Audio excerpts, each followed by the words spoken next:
Hello and welcome to another chapter of a tome pulled right off the shelves at the heart of the jackals.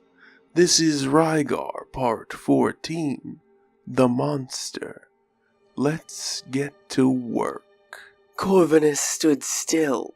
Lorell and his mount continued to circle while the scales of the lizard-like beast he rode began to flicker and pulse, from black to white and back again. Then the innermost circle of watching riders began to move in their own pattern, sometimes switching their direction and other times matching pace with Lorell in a stupefying array. Korvinus looked into himself. They think they're the only ones that can cheat. He had news for them. Korvinus dodged a weakly thrown javelin. It was close, though. His action elicited laughter from the host around him. He spared the barest glance towards Etha. She had been cleared away from the arena. A javelin whipped by his head. Korvinus had enough time to see the rushing tide of a lizard hurtling right toward him. As it landed, both mount and rider searched the empty ground for where their prey had fled. Don't tell me it was that simple to kill you. Laurel laughed to a riotous applause from his... Korvinus resisted the urge to press the gun satisfyingly against the lizard's chest, and he fired, aiming behind the right shoulder blade, right where this beast's main heart should be. It still had another yet, but the explosion ripped the silence asunder. Korvinus rolled to his feet, pulling the fire from his mind and forcing it at the pain in his limbs. He slowly took stock of the situation as he stood up. Lorel's leg lay in the field. He'd spun the beast to block the shot on instinct or whatever, but the soldier paid a high price. The right connection slot was ripped to pieces. Most riders would outright refuse to mount this Morag. And Lorel, just above the knee was where the limb had been severed. The Morag still limped around the arena. "Not so sure now, are we, Lorell?" Korvinus taunted as he loaded his pistol again. I should have trusted the dancer. Remind me again, what is the dancer exactly? A lost little bird prone to throwing fits and tantrums. Isn't that right? Don't talk about the dancer, you scum. You know nothing of her grace and beauty. She is nothing like your uncaring, feeble Jaguru. Jaguru chooses only those that earn their place, values only the truest strength of all, knowledge. Korvinus raised his pistol in one hand and his tiny knife in the other, a smile cutting its way across his face. Injured and bleeding, the Morag's pounce was still almost faster than Korvinus could dodge. Much shorter vanishing act that time, Laurel commented as he recovered, whirling around while letting his foe retreat to what little safe distance there was to be had. I see your game, weakling. Laurel hefted another spear, shifting back and forth while the dizzying display behind him worked its magic to confuse any semblance of sense from Korvinus's mind. The Morag jumped again, once more leaving hardly any time for a reaction. The javelin was launched while the pair drifted through the air.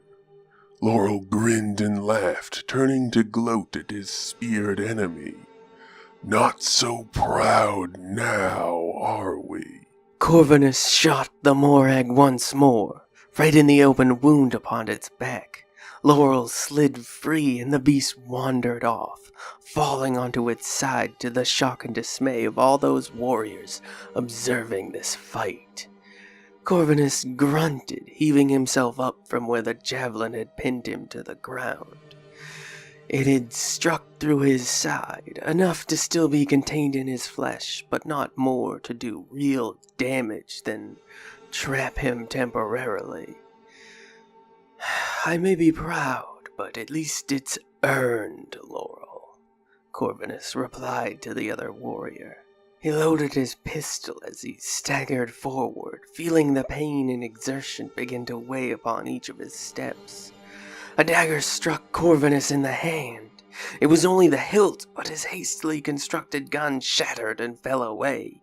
He was only able to grab a spare shard as Laurel rolled over, revealing another dagger, and that hand already on it, as he pulled the weapon free to aim it at Corvinus's head. 0 time. What does Lothran say again? No one knows what the desperate are capable of, especially them. Korvinus yanked the flame from his body, shoving it into the palm containing the golem shard, and aimed it right at Laurel, hoping this wouldn't kill him too. Slowly he awoke, looking at his 2 still functioning hands in awe. Korvinus glanced at the scorched stain. There was not a single trace of Laurel left on the ground before him. Etha emerged from the throng, much to Corvinus's relief. He stood slowly back up, wavering and teetering several times, but holding himself upright in the end. Escort these 2 as far south as you would dare. Laurel's brother ordered a knot of riders. No, leave that Morag be. The dancer is clear. We take only the meat of those that are too old. Let this beast die here, and not a one of you is to touch or harvest its meat, lest you wish to find my knife upon your throat. Korvinus cursed his luck. Apparently his trial was far from over. If Bladestone Prairie lay beyond this town, that walk he and Etha would be taking could be thousands of kilometers long. Plenty for the both of them to starve to death, while the riders expertly hunted every morsel worth eating and kept it from sustaining the pair of them. Korvinus began the journey regardless of the potential struggle he now faced, feeling in his gut an even deeper connection to Jaguru behind the strange fire and darkness consuming various parts of him whenever he needed them to. And so it is, our time together has once more come to a close. I have been Lothran, and this was Rigar, Part 14. The Monster. Another tale from the heart of the jackals. Go ahead, Korvoth. Yes, sir.